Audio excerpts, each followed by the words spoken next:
will tell you all about that. The remainder is just ragged, unthrifty sandhills, to-day pegged down by houses. From an English point of view, there has not been the least attempt at grading those hills, and indeed you might as well try to grade the hillocks of Sind. The cable cars have for all practical purposes made San Francisco a dead level. They take no count of rise or fall, but slide equably on their appointed courses from one end to the other of a 6-mile street. They turn corners almost at right angles, cross other lines, and, for aught I know, may run up the sides of houses. There is no visible agency of their flight, but once in a while you shall pass a 5-storied building humming with machinery that winds up an everlasting wire cable, and the initiated will tell you that here is the mechanism. I gave up asking questions.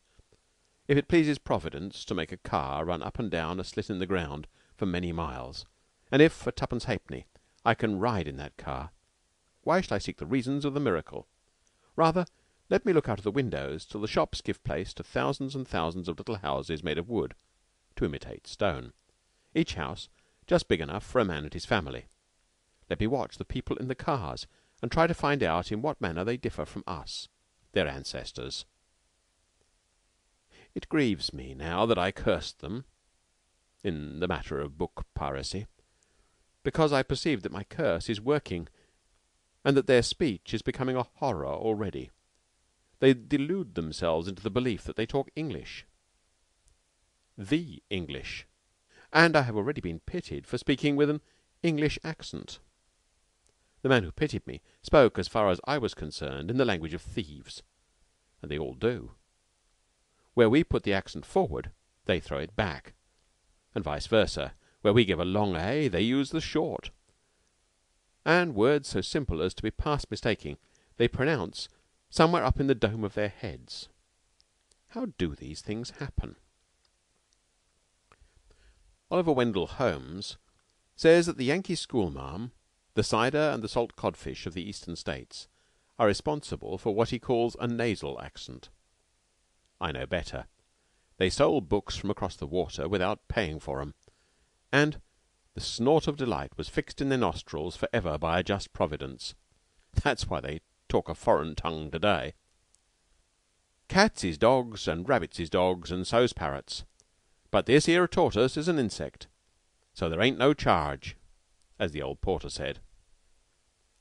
A Hindu is a Hindu, and a brother to the man who knows his vernacular, and a Frenchman is French because he speaks his own language. But the American has no language. He is dialect, slang, provincialism, accent, and so forth.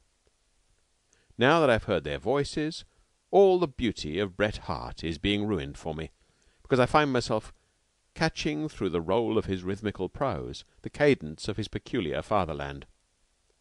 Get an American lady to read to you How Santa Claus Came to Simpson's Bar, and see how much is under her tongue left of the beauty of the original. But I'm sorry for Bret Harte. It happened this way. A reporter asked me what I thought of the city, and I made answer suavely that it was hallowed ground to me because of Bret Harte. That was true. "Well," said the reporter, "Bret Harte claims California, but California don't claim Bret Harte. He's been so long in England that he's quite English. Have you ever seen our cracker factories or the new offices of the Examiner?" He could not understand that to the outside world the city was worth a great deal less than the man. I never intended to curse the people with a provincialism so vast as this. But let us return to our sheep, which means the sea lions of the Cliff House. They are the great show of San Francisco. You take a train which pulls up the middle of the street. It killed 2 people the day before yesterday, being unbraked and driven absolutely regardless of consequences, and you pull up somewhere at the back of the city on the Pacific beach. Originally the cliffs and their approaches must have been pretty, but they've been so carefully defiled with advertisements that they are now one big blistered abomination. 100 yards from the shore stood a big rock covered with the carcasses of the sleek sea beasts, who roared and rolled and walloped in the spouting surges. No bold man had painted the creatures sky blue or advertised newspapers on their backs. Wherefore they did not match the landscape, which was chiefly hoarding. Some day, perhaps, whatever sort of government may obtain in this country will make a restoration of the place and keep it clean and neat.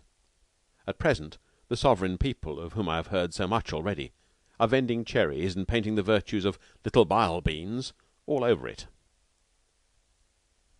Night fell over the Pacific, and the white sea fog whipped through the streets, dimming the splendours of the electric lights. It is the use of this city, her men and women folk, to parade between the hours of 8 and 10 a certain street called Cairn Street, where the finest shops are situated. Here the click of high heels on the pavement is loudest, here the lights are brightest, and here the thunder of the traffic is most overwhelming. I watched young California, and saw that it was, at least, expensively dressed, cheerful in manner, and self-asserting in conversation. Also, the women were very fair. Perhaps 18 days aboard ship had something to do with my unreserved admiration. The maidens were of generous build, large, well-groomed, and attired in raiment that even to my inexperienced eyes must have cost much.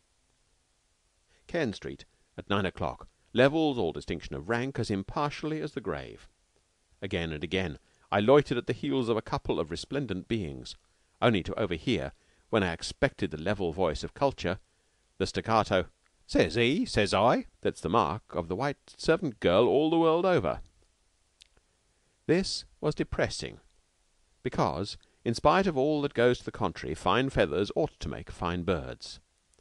There was wealth, unlimited wealth, in the streets, but not an accent that would have been dear at 50 cents.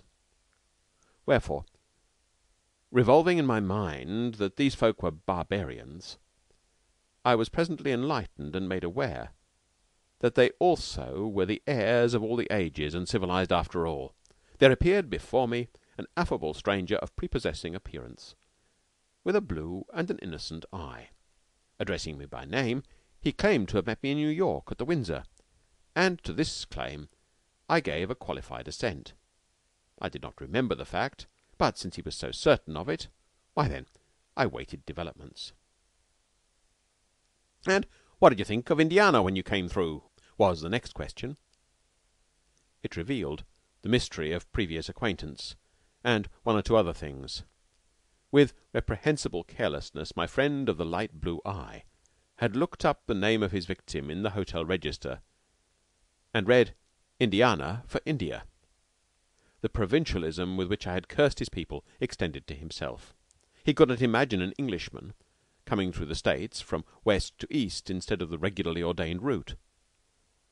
My fear was that in his delight in finding me so responsive he would make remarks about New York and the Windsor which I could not understand.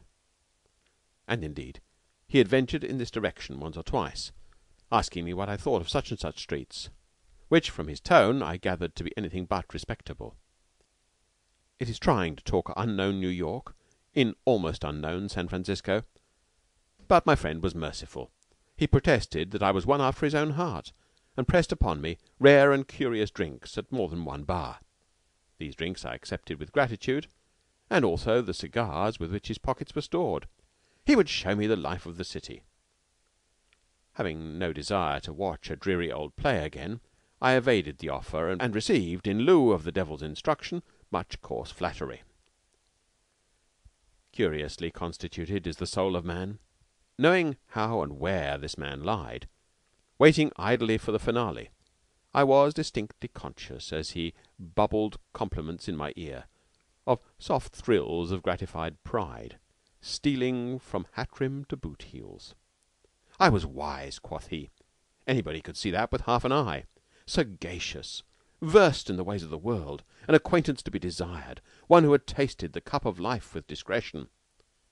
All this pleased me, and in a measure numbed the suspicion that was thoroughly aroused. Eventually the blue-eyed one discovered, nay, insisted, that I had a taste for cards. This was clumsily worked in, but it was my fault, for in that I met him half-way and allowed him no chance of good acting. Hereupon I laid my head on one side and simulated unholy wisdom, quoting odds and ends of poker talk, all ludicrously misapplied. My friend kept his countenance admirably, and well he might, for 5 minutes later we arrived, always by the purest of